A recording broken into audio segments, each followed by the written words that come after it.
Welcome to Car Sales Best Family SUV for 2023. If you've got plenty of kids or need the practicality of a large 7-seat wagon, then stay tuned because we've got all the information you need to know.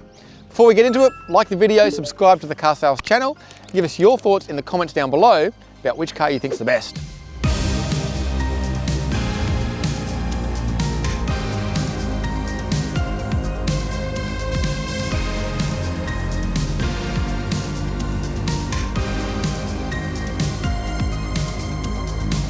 This Best Award is limited to car-based, road-focused SUVs, so there's no Toyota Prado, Ford Everest or any other ute-based 4x4 here. We've narrowed the field down to our top 5 based on the following criteria: safety, technology, comfort and convenience, driving performance and ownership costs. Now, keen math students may notice that we have 6 cars, not 5, and that's because we have a tie for 5th place, but more on that later. All cars are the range-topping variants and all are fitted with the most popular engine configuration to keep things as representative as possible. In alphabetical order, first up we have the Hyundai Palisade Highlander all-wheel drive diesel, fresh from its midlife facelift, retailing at a tick under $80,000.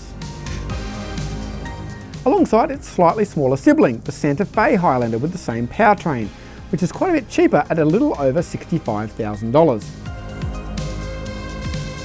Another close relation to the Santa Fe is the Kia Sorento GT line diesel, which is a touch cheaper again at $65,000 and is also our reigning Best Family SUV winner, so no pressure.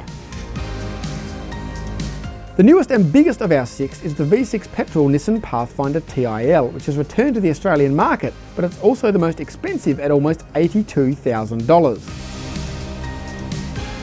While at the other end of the spectrum is the Skoda Kodiaq. We've got an entry-level style variant, but it's fitted with every possible option so as to match its rivals for specification. Even fully loaded, you're looking at less than $65,000, making the Skoda the cheapest car here, if only just.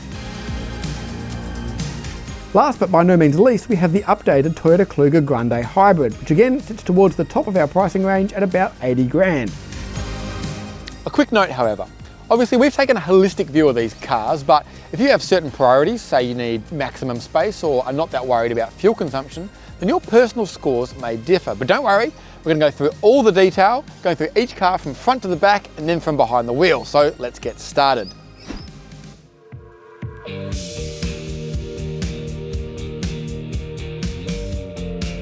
So we use the same running order for each section, so I'm starting up front here in the Hyundai Palisade. In a sense, it's a bit old school with buttons galore, but that does make it very easy to find everything. We've even got this rotary dial for drive mode selection, means you don't have to go through endless sub-menus in the touchscreen to find anything. Having buttons for gear selection also frees up plenty of space. We've got this big area here with the wireless charging pad and USB-A port, these pop-out cup holders, big center storage area with a USB-C and 12-volt outlet, another big area here underneath the center console with another USB-C and 12-volt outlet. As part of its recent update, the Palisade now has this giant 12.3-inch infotainment screen, which offers smartphone mirroring, though only wired, not wireless, as well as a couple of clever family features like passenger talk, which sends the driver's voice through the rear speakers, perfect for yelling at the kids while keeping your eyes on the road, and quiet mode, which sends the audio through just the front speakers in case the little ones are sleeping. The screen is high resolution, icons are nice and big, and it's quick to respond to inputs. Now the Palisade is also one of the first Hyundais to use BlueLink connectivity. No, not Bluetooth, BlueLink.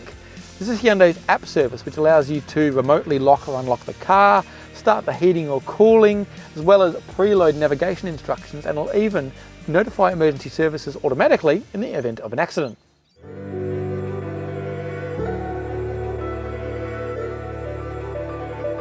Unsurprisingly, it's a pretty similar picture here in the Hyundai Santa Fe. As a bit of an older car, it's even more of a button fest than the Palisade, but again, with a bit of familiarity, you should be able to quickly find what you need.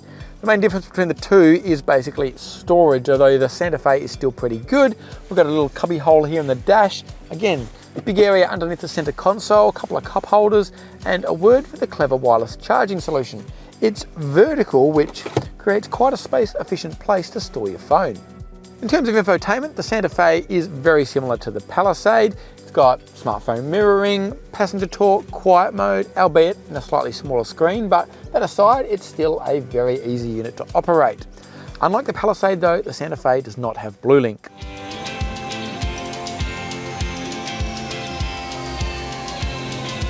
Step into the Kia and there's a bit more design intent in here. We've got these funky vent shapes, we've got this tiered dashboard, this strange aluminium checker plate like material. One thing the Sorento does like a bit of is storage. We've got no area under the center console, no dash cubby holes. The center bin is pretty big and there's this area down here with the wireless charging pad and trio of USB-A ports, but it can't match the Hyundai's. The Kia's infotainment system is very similar to the Hyundai's. It's got its own design language, but very similar features. Passenger talk, quiet mode, smartphone mirroring, and again, high resolution screen, nice and fast and easy to navigate.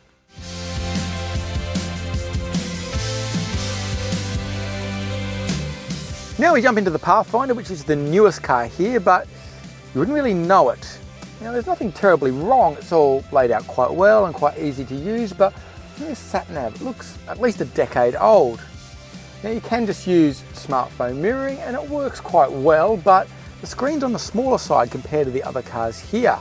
Where's the Qashqai's 12.3-inch widescreen unit? There is at least wireless CarPlay in case you leave your cable at home.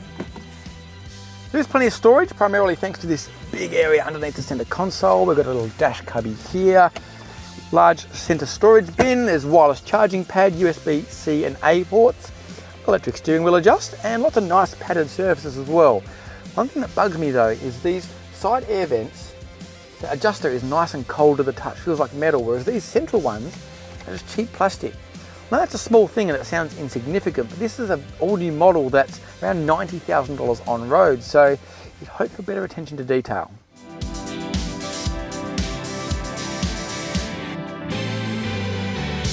Okay, Skoda Kodiaq, and it's quite basic in here, but I mean that as a compliment. Very well laid out, super easy to use, and while the screen is on the smaller side, it responds very quickly, and it's the only one here with wireless CarPlay and Android Auto. The Kodiaq is the smallest car here, and it kind of shows with the amount of storage you get up front. We've got a couple of cup holders, little area here, a wireless charging cubby hole, and a pair of USB-C ports, but Skoda also has quite a few clever touches the others could learn from. We've got an air-conditioned glove box, another glove box here in the dash, we've got door edge guards to prevent accidental knocks, and umbrellas stored in the doors as well. All handy features.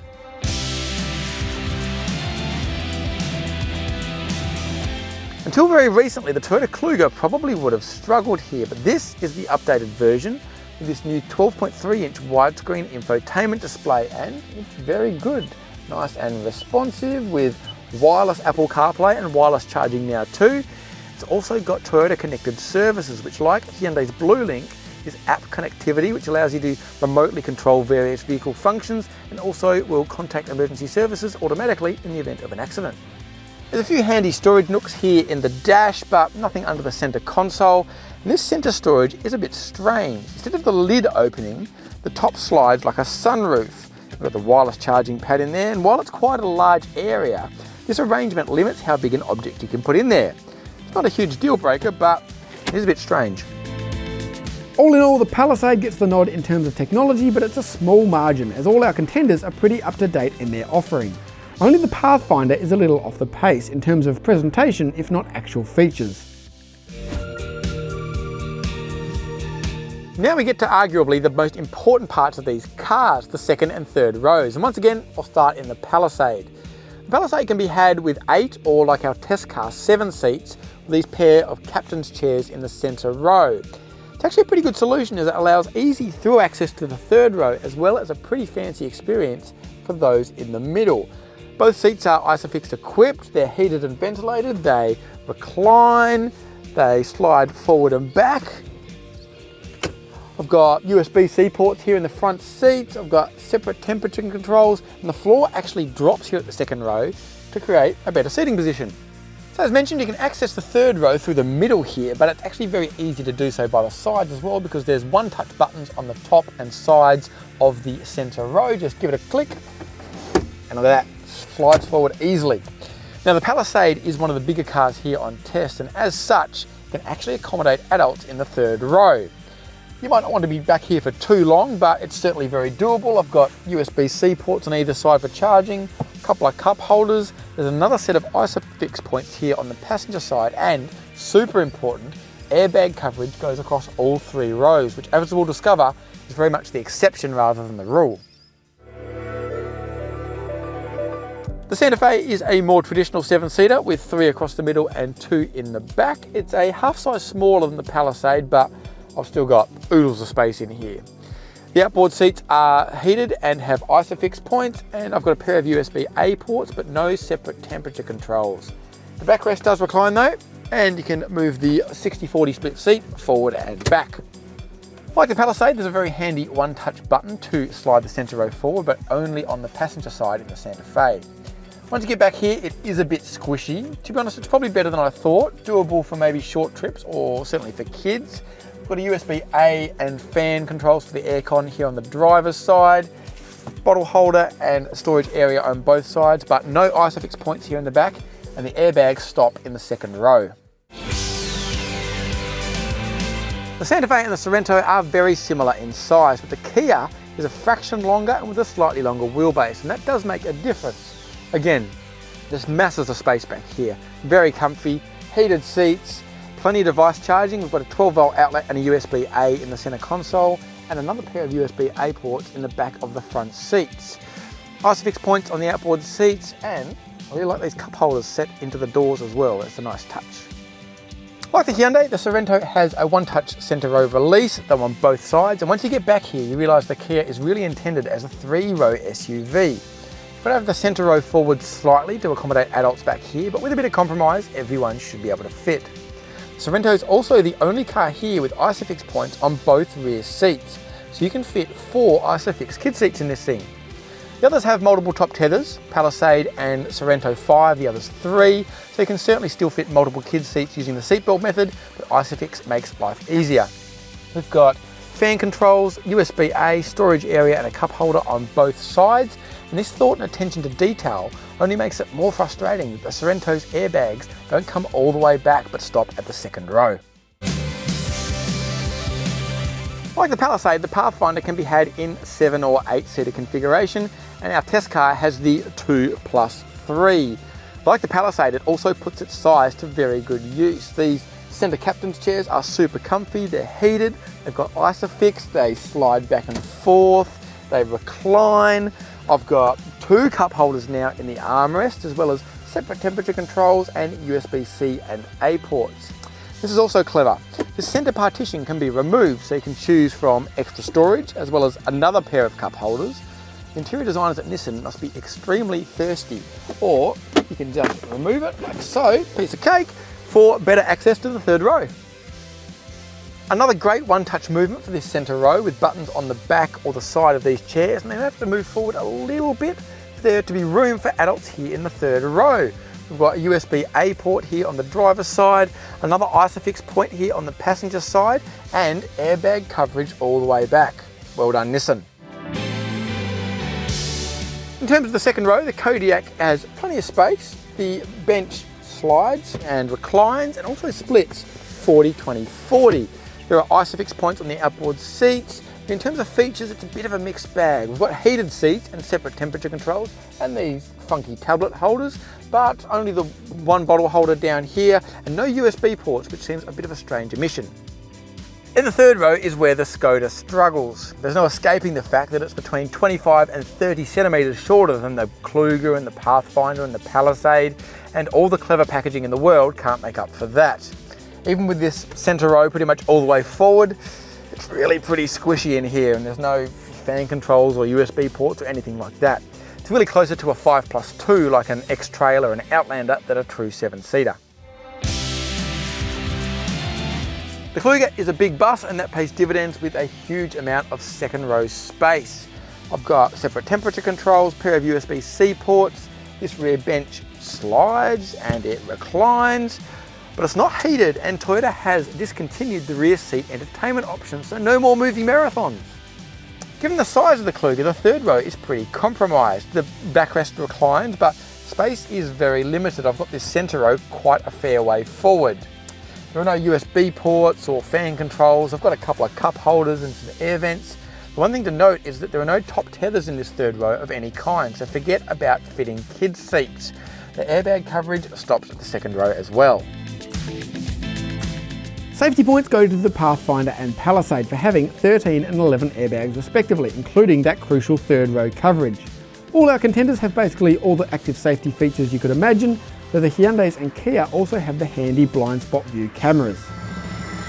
Now let's look at boot space, but I won't be quoting numbers because some manufacturers measure to the window line, others all the way to the roof, so it's not quite like for like. Starting with the Palisade, a lot of car means a lot of space. Even with the third row up, this is a very usable area and there's further storage underneath the floor here. Drop this third row, very easy, flat floor, look at that, enormous. Now, drop the second row using these buttons, piece of cake. The captain's chairs mean there is a bit of a chasm there in the middle, but I mean, look at that space, you could sleep the whole family in there. It's here that the Santa Fe's smaller size, relatively speaking, makes itself known. 3 rows up, you don't have a whole lot of space, though there is this little area underneath the floor, but drop the third row and things improve markedly. We've got a nice flat floor, plenty of space, and then tap these buttons to drop the second row, and look at that, masses of space. Space is a little tight in the Sorento with all 3 rows up. Not a lot of space here though. You do again get a bit more storage area underneath the floor.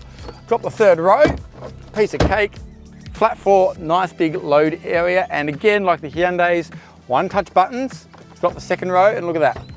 You fit footy team, cricket team, soccer team, every team in there. If you need lots of space, then the Pathfinder is very impressive. Even with all 3 rows up, we've got plenty of space for some bags or even a couple of suitcases, and the underfloor area is the biggest of the lot.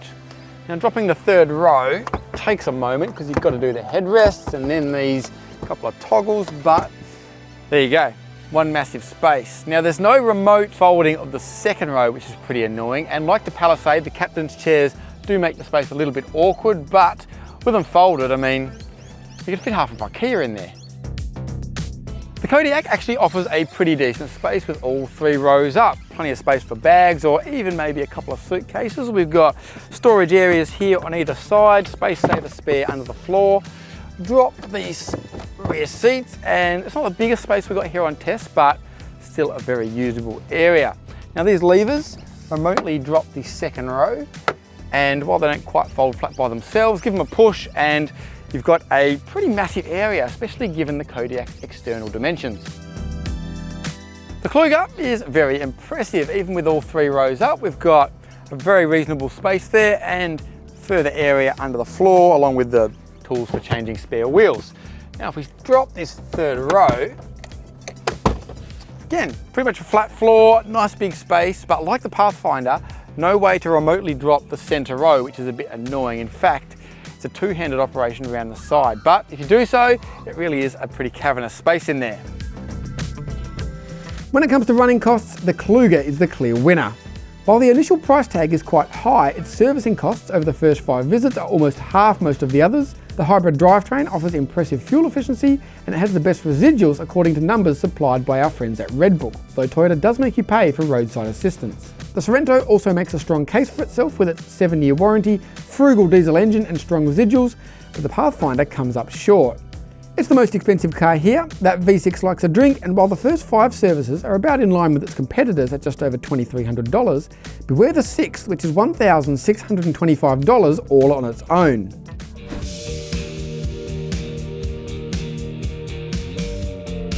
Alright, now we're behind the wheel, but before I cover off the Palisade, a quick word on the testing procedure.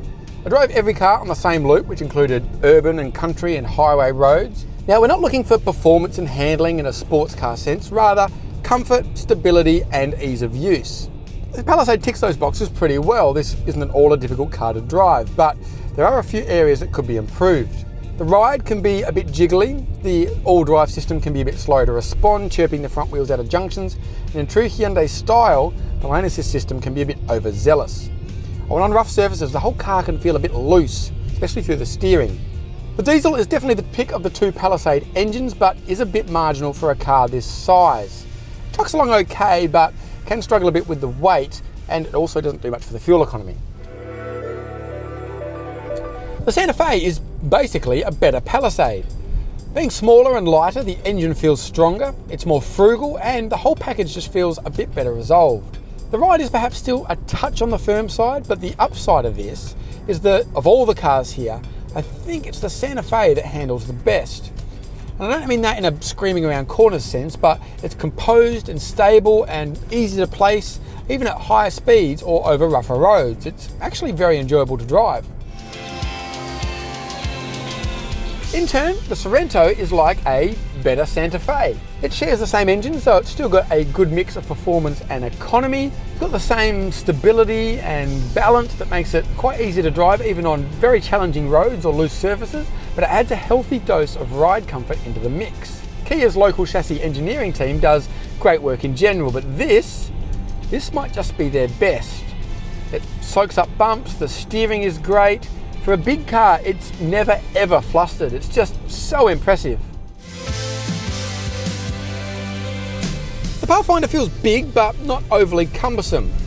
The suspension is pretty firm, which doesn't do much for ride quality, but does provide a decent level of control, which will pay dividends if you've got 6 or 7 people on board. It drives pretty well, but this is a big engine in a big car, and subsequently fuel economy isn't too crash hot. Though, to be honest, if you're just cruising on the highway, it's not too bad, and Nissan's active safety systems called ProPilot also work very well.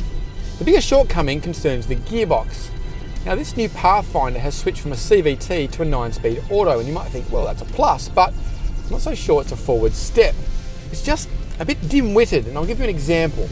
Say I've got the active cruise control on the highway, and I come up behind another car, so I slow down slightly, then go to overtake, and the gearbox hesitates, then clumsily drops a couple of gears before we accelerate. It does this in quite a few different scenarios too, just doesn't feel very well executed.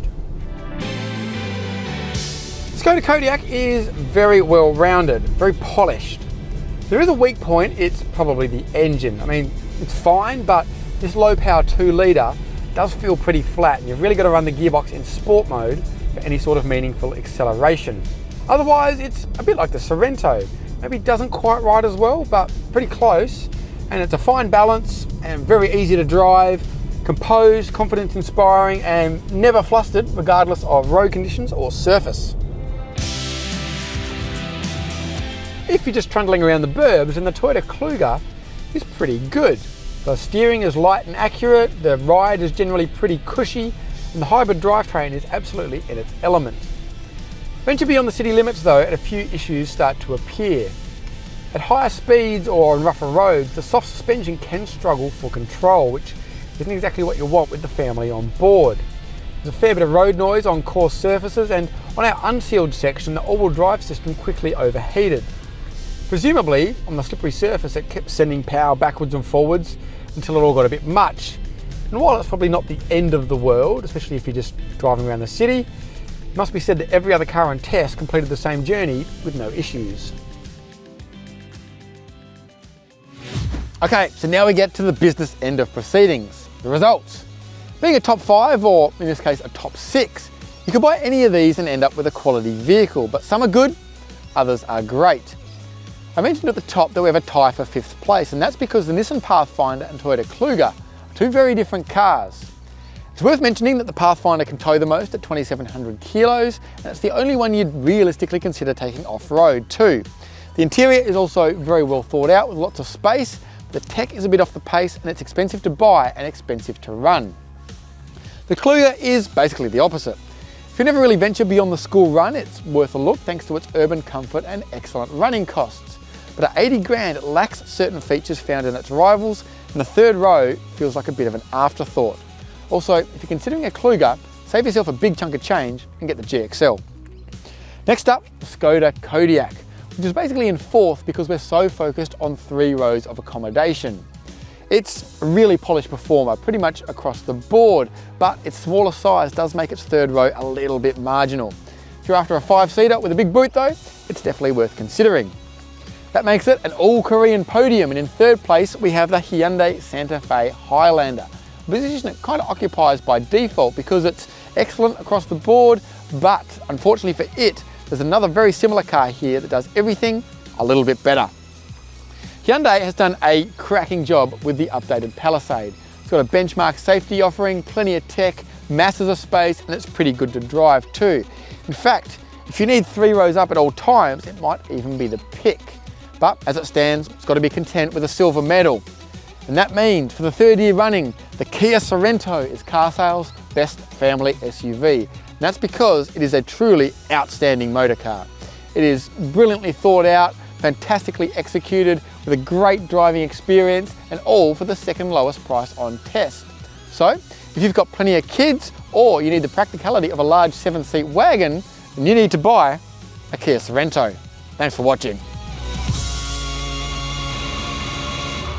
Thanks for watching. If you've enjoyed this video, please give it a like, subscribe to the Car Sales channel, and let us know in the comments below any cars you'd like to see us review.